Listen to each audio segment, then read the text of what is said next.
Industri itu menciptakan nilai tambah, diolah. Tadinya karet itu harganya 10 bisa jadi 100 gara-gara jadi ban kan gitu.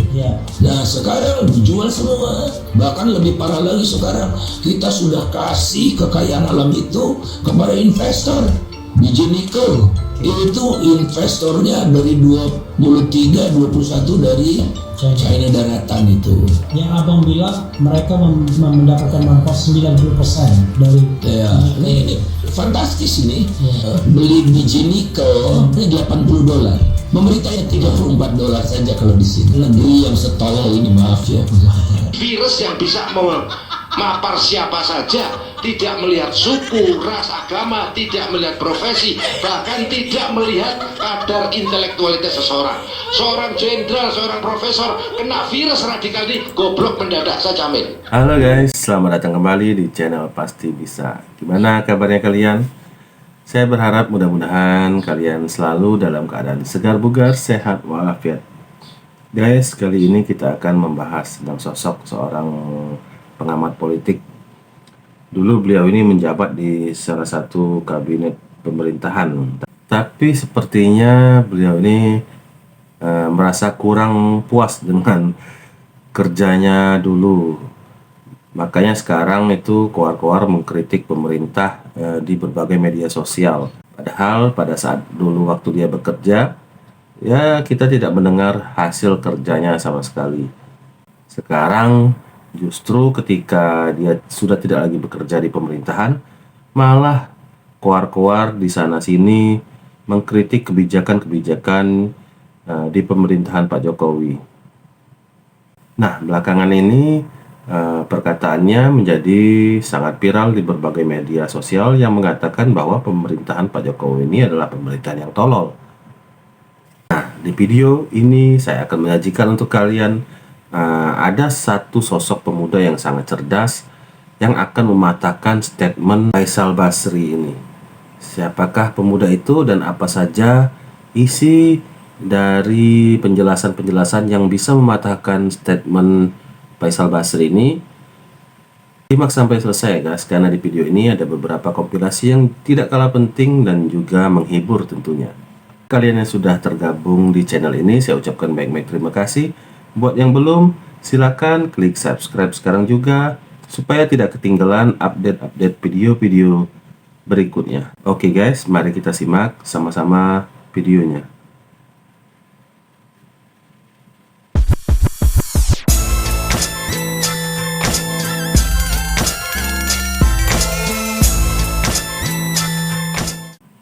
Yang paling banyak merugikan keuangan negara itu Pak Jokowi. Jadi presiden itu harus terukur, kelembagaannya diatur, dicek dulu sama Bappenas. Ada gunanya Bappenas untuk jadi tangan kanan presiden. Anda tahu akibat nikel dilarang, ya? Nikel dilarang, biji nikel yang dilarang ya, biji nikel dilarang. 95% biji nikel itu dipakai untuk perusahaan Cina. Dikasih harga kan ada harganya. Harganya di Shanghai $80. Pemerintah resmi mengatakan buat Cina itu $34. 95% produknya diekspor ke Cina. Geger, pengusaha terkaya Eropa siap investasi ratusan triliun asal RI tetap dipimpin Presiden Jokowi. Sahabat bagi-bagi, sebuah kabar yang datang dari Menteri BKPM Bahlil Lahadalia membuat publik Indonesia dan Eropa geger. Lantaran dalam penyampaiannya, para pengusaha terkaya Eropa dan pemimpin perusahaan besar seperti Basra Mart dan Volkswagen siap memberikan nilai investasi hingga ratusan triliun untuk mendukung program hilirisasi Indonesia. Akan tetapi ada satu syarat yang diminta para pengusaha besar dunia tersebut, yaitu mereka meminta pemimpin Indonesia selanjutnya harus seperti Pak Jokowi. Bukan rahasia lagi, Jokowi adalah sosok yang karismatik dan penuh dengan gagasan-gagasan visioner yang mampu mentransformasikan Indonesia menjadi magnet investasi dunia.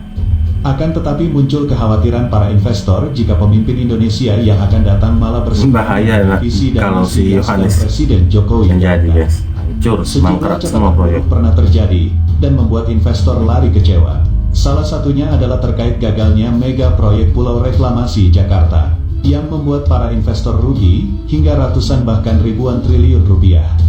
Bukan hanya ini menjadi catatan hitam bagi investor dunia, tetapi jika pemimpin selanjutnya melakukan hal yang sama, Indonesia dijamin pasti akan ditinggalkan seluruh investor-investor besar di dunia. Terkait hal ini, Menteri Investasi atau Kepala BKPM, Bahlil Lahadalia telah mengatakan, hampir semua perusahaan di Eropa bertanya terkait siapa pemimpin Indonesia berikutnya. Setelah kepemimpinan Joko Widodo berakhir pada 2024. Kalau begitu, apa Nah yang ini bisa guys, kita tonton sampaikan? dan Benarkah simak Jokowi sampai itu- selesai guys. Tentu saja enggak lah Prof. Tidak ya. Enggak lah, itu menurut saya sangat tuduhan yang sangat tidak berdasar. Jadi beliau cukup smart untuk Prof, gini ya, saya sebagai deputi investasi ya, Ya. saya kan ketemu dengan banyak investor. Baik tadi investor perusahaan yang mau invest langsung di Indonesia, pabrik segala macam, ataupun investor di pasar keuangan. Mereka semua menyampaikan apresiasinya terhadap apa ya transformasi yang dilakukan oleh Presiden Jokowi. Ya. Prof. Sangat mengapresiasi sampai ke bagaimana nilai tambah bisa diciptakan di Indonesia dengan cara seperti ini. Iya, dan- Ini dianggapnya cerdas. Iya, dan Prof, pertanyaannya kemudian adalah Ya. Prof, setelah 2024 gimana? Iya, jadi mereka juga ada Keberlangsungan, keberlanjutan. Intinya gimana kalau Ya. Pak Presiden itu udah nggak menjabat? Ya terus saja saya sampaikan, Prof. Ya ini program pemerintah, gitu. Ini program pemerintah, kita juga sudah melihat manfaatnya.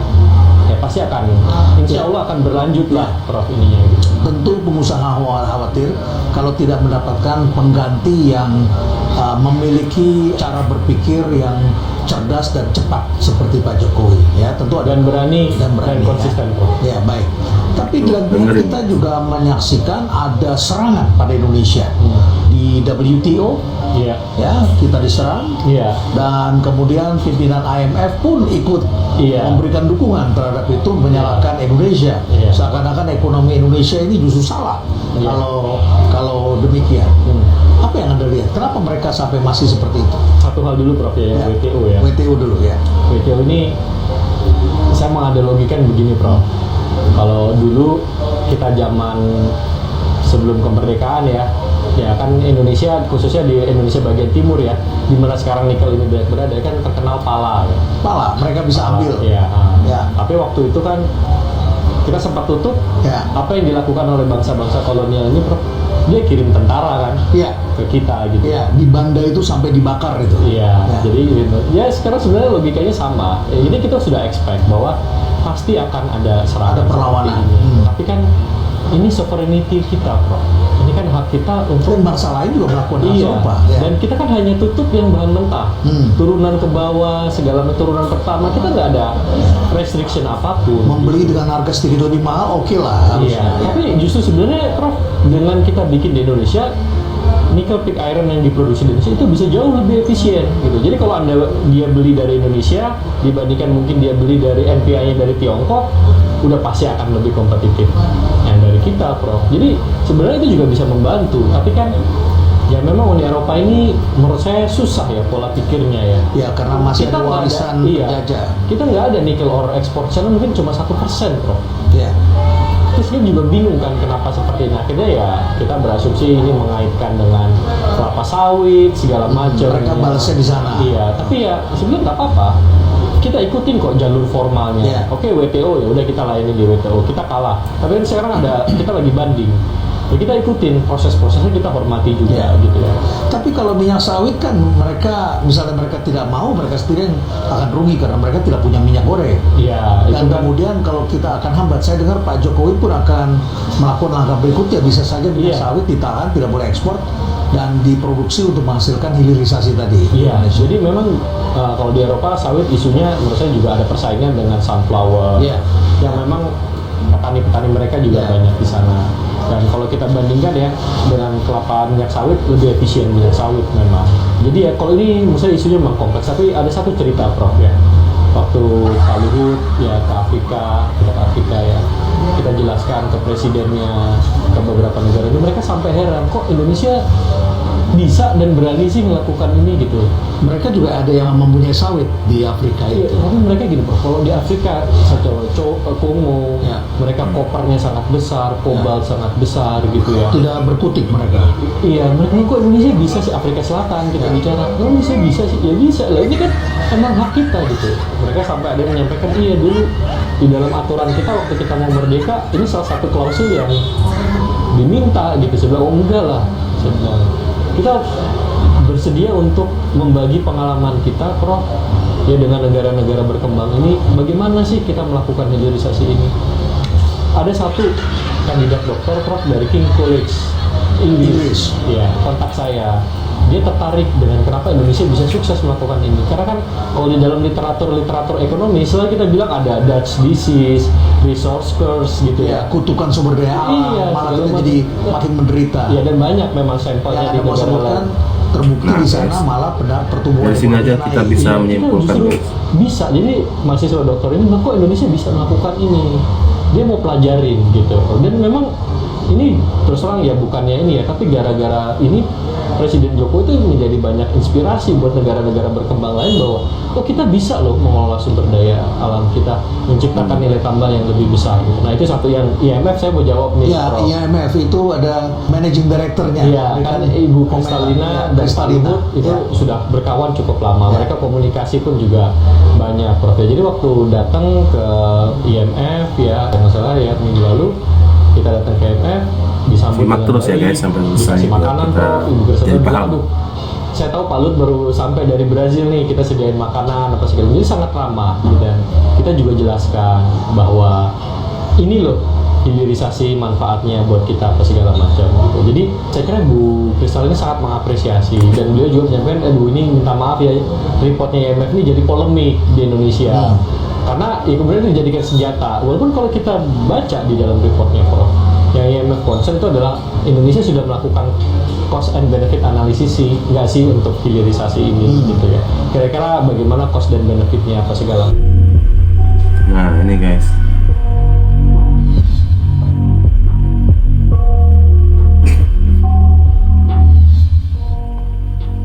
Tahunan itu namanya.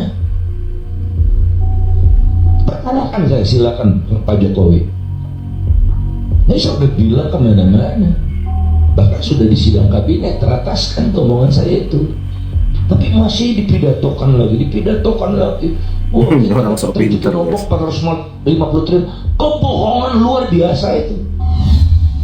Setelah Rocky Gerung, ramai video Faisal Basri nyinyir dan fitnah pemerintah Jokowi di Twitter. Tadi Faisal juga sudah kesini dan menyampaikan ada beberapa data yang memang dia bersedia mengkoreksi, ada beberapa yang kurang tepat dan dia tetap menghargai pendapatnya Seto. Iya. Nah, dari beberapa hal yang didiskusikan tadi, apa yang paling penting sebetulnya yang menarik? Ya, mungkin yang argumen utama adalah terkait dengan bagaimana sih kita menilai, menghitung nilai tambah. Ya, value added-nya itu. Value added ya, menghitung nilai tambah.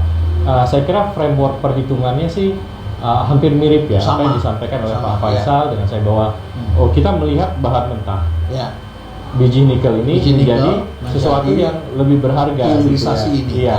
Let's say produk smelter yang utama sekarang kan adalah nickel pig iron. ya, NIP, NPI. ya. NPI. Nah, untuk kita merubah dari biji nikel ini menjadi nickel pig iron, kan kita harus mengeluarkan sumber daya, Prof ya. Betul. Ada mesin, investasi, ada SDM, mesin, SDM, ada kemudian terus listrik, dan sebagainya. yang lain-lainnya ya. Jadi itulah Ini sebenarnya baru kita yang mengelola namanya sumber cerdas, daya yang guys. dikeluarkan ini siapa yang menikmati, gitu kan? Siapa yang menikmati? Terus kemudian kan nanti ada profit juga, keuntungan. Ya, siapa yang bawa pulang? Nah, Ya. keuntungan ini siapa yang menikmati gitu. Jadi tadi saya jelaskan seperti yang sudah jelaskan di artikel saya, kita hitung dulu keuntungannya buat investor berapa sih, ya kan? Jadi itu sekitar 12%. 12% seperti yang ada di Iya. Dan itu kan sudah termasuk PowerPoint yang dibuat oleh Seto, ya. dan itu sudah termasuk laba operasi, Prof. Artinya adalah untuk pembayaran bunga, cicilan, dividen, ya itu sudah termasuk ada di situ. lengkap 12%. Iya, 12, sekian persen ya. Nah, Itu yang dibawa ke Cina. iya, ya ini dinikmati oleh investor lah. Kalau investor dari Tiongkok ya akan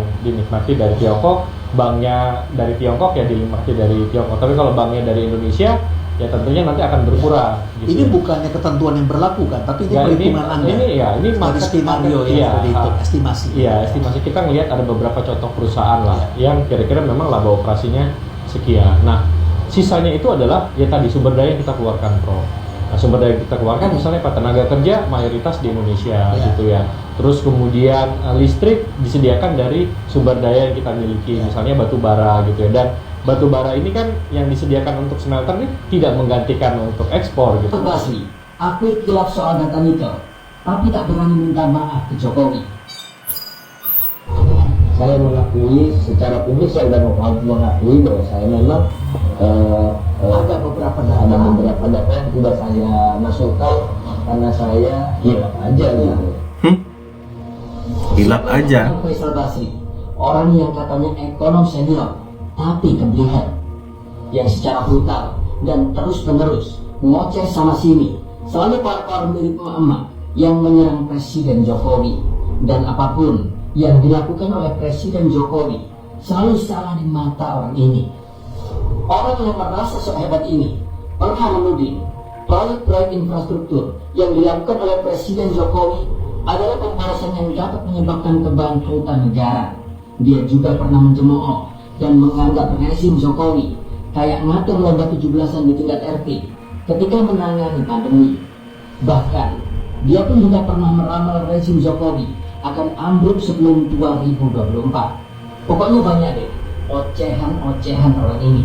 Saya prediksi sih nggak sampai 2024 secara moral pemerintahan ini sudah ambruk. Sepertinya orang ini sangat menderita sekali di era Presiden Jokowi. Bisa jadi ini adalah dendam pribadi Faisal Basri yang dulu pernah mau nyalon jadi gubernur DKI lewat jalur independen, malah kalah sama Jokowi dan Ahok. Nah, Jokowi itu dia. makin bersinar, sementara Faisal Basri makin hari kian makin suram. Nah, yang terakhir, nyinyiran orang ini yaitu tentang hilirisasi dan menganggap bahwa program hilirisasi yang digagas oleh Presiden Jokowi hanya mendukung industrialisasi di Cina. Faisal Basri menganggap program hilirisasi ini dinilai sangat ngawur. Yang terjadi di Indonesia kenapa pertumbuhan melambat adalah value extraction, sehingga nilai tambah yang terbentuk itu relatif kecil. Ya tadi petik jual, tebang jual, keruk jual, kan nilai tambahnya kecil. Tapi solusinya hilirisasi yang ngawur itu. Hilirisasi mendukung industrialisasi di Cina. Itu yang terjadi pada nikel. Faisal Basri itu hilaf. Giliran sudah keluar ternyata datanya salah. Malu Kalau paling memang banget. kepengen mau menurunkan Jokowi, ya nanti tahun 2024 kan Jokowi nggak usah diturunkan, turun sendiri. Kalau kalian mau kepengen jadi presiden, ya nanti 2024 jagomu mana? Siapkan sekarang. Bukan kemudian merebut kekuasaan dengan cara makar, dengan cara memberontak. Kalian ngakunya beragama Islam, tapi nggak sadar perintah Allah langsung atiullah wa atiur rasul wa ulil amri minkum. Maka kalau kalian furqah terhadap jamaah yang ada di negara Indonesia ini, yang dipimpin oleh presiden karena hasil kesepakatan konsensus nasional, sesungguhnya saya meragukan sampai ini sesungguhnya ngerti agama apa tidak. Makanya jangan hijrah ngaji dulu. Hijrah apa gitu loh, ngaji dulu. Jangan kemudian anak-anak orang Yaman yang muda-muda ngerti ilmu apa enggak, kamu dorong, kamu motivasi untuk menjadi habib-habib hanya modal serban dan minyak nyong-nyong, ilmu enggak ngerti. Lalu mukuli orang sak kepenae, maki-maki orang sak kepenae, mengkafir-kafirkan orang sak kepenae. Kalau saya presidennya, engkau mengkafirkan orang lain yang tinggal di negara Indonesia, yang dia memiliki agama selain Islam, engkau kafirkan, maka engkau akan aku tangkap. Karena apa? Indonesia sudah mengakui sekurang-kurangnya 6 agama. Maka orang yang sudah beragama tidak boleh dikafir-kafirkan, baik oleh undang-undang maupun oleh Al-Quran sendiri. Orang yang sudah memiliki agama tidak boleh dihambat untuk melakukan peribadatannya. Tuh, dan dengerin, di mana disebut nama Allah, Tidak boleh bangunan itu dirusak. Nah guys, itu tadi video kompilasi dari apa yang kita bahas ini, yaitu Faisal Basri yang selama ini koar-koar mengkritik pemerintah di sana sini, di podcast sana sini dia diundang selalu mentolongkan pemerintah. Ternyata guys, ternyata sudah kita simak tadi, mungkin ataupun kemungkinan beliau ini masih memendam dendam karena waktu itu pernah mau mencalonkan jadi gubernur DKI tapi disalib oleh Pak Jokowi dan Ahok. Mungkin dia ini nggak berkaca ya. Sudah jelas-jelas masyarakat ataupun rakyat DKI Jakarta itu lebih memilih Pak Jokowi dan Ahok yang lebih jelas rekam jejak kerjanya dibandingkan beliau. Tapi beliau ini lebih memilih untuk mendendam sampai sekarang. Ternyata apa yang disampaikan beliau di mana-mana, di podcast dan di berbagai media sosial itu ternyata tidak benar ya guys. Dan beliau sendiri sudah mengakuinya kalau beliau itu sedang hilaf. Wah, enak banget itu. Sudah ngata-ngatain pemerintah, sudah menyebarkan hoax di mana-mana. Ujung-ujungnya menyatakan kalau dia itu sedang hilaf. Untung aja ada sosok pemuda yang sangat pintar yang bernama Seto ini, ataupun Mas Seto ini. Seto ini salah satu pemuda yang sukses bekerja di pemerintahan yang dipimpin oleh Pak Luhut. Beliau ini berhasil mematahkan serangan-serangan ataupun ocehan-ocehan Faisal Basri ini dengan menggunakan data-data yang sangat-sangat detail dan jelas, yang benar-benar memang seperti itulah kenyataannya. Bahwa hitung-hitungan Faisal Basri ini jelas-jelas salah dan sangat ngaco alias ngawur. Setelah dipatahkan argumennya oleh Mas Seto ini, tak lama kemudian barulah Faisal Basri ini mengakui kesalahannya dan meminta maaf karena telah menyebarkan berita-berita bohong selama ini. Seperti biasa guys, kalau kaum sebelah itu yang penting ngomong dulu, fitnah dulu, nyebarin hoax dulu, baru ujung-ujungnya minta maaf. Oke guys, itu tadi komentar saya mengenai video ini. Kalau kalian ada komentar yang lain, silahkan tulis di kolom komentar.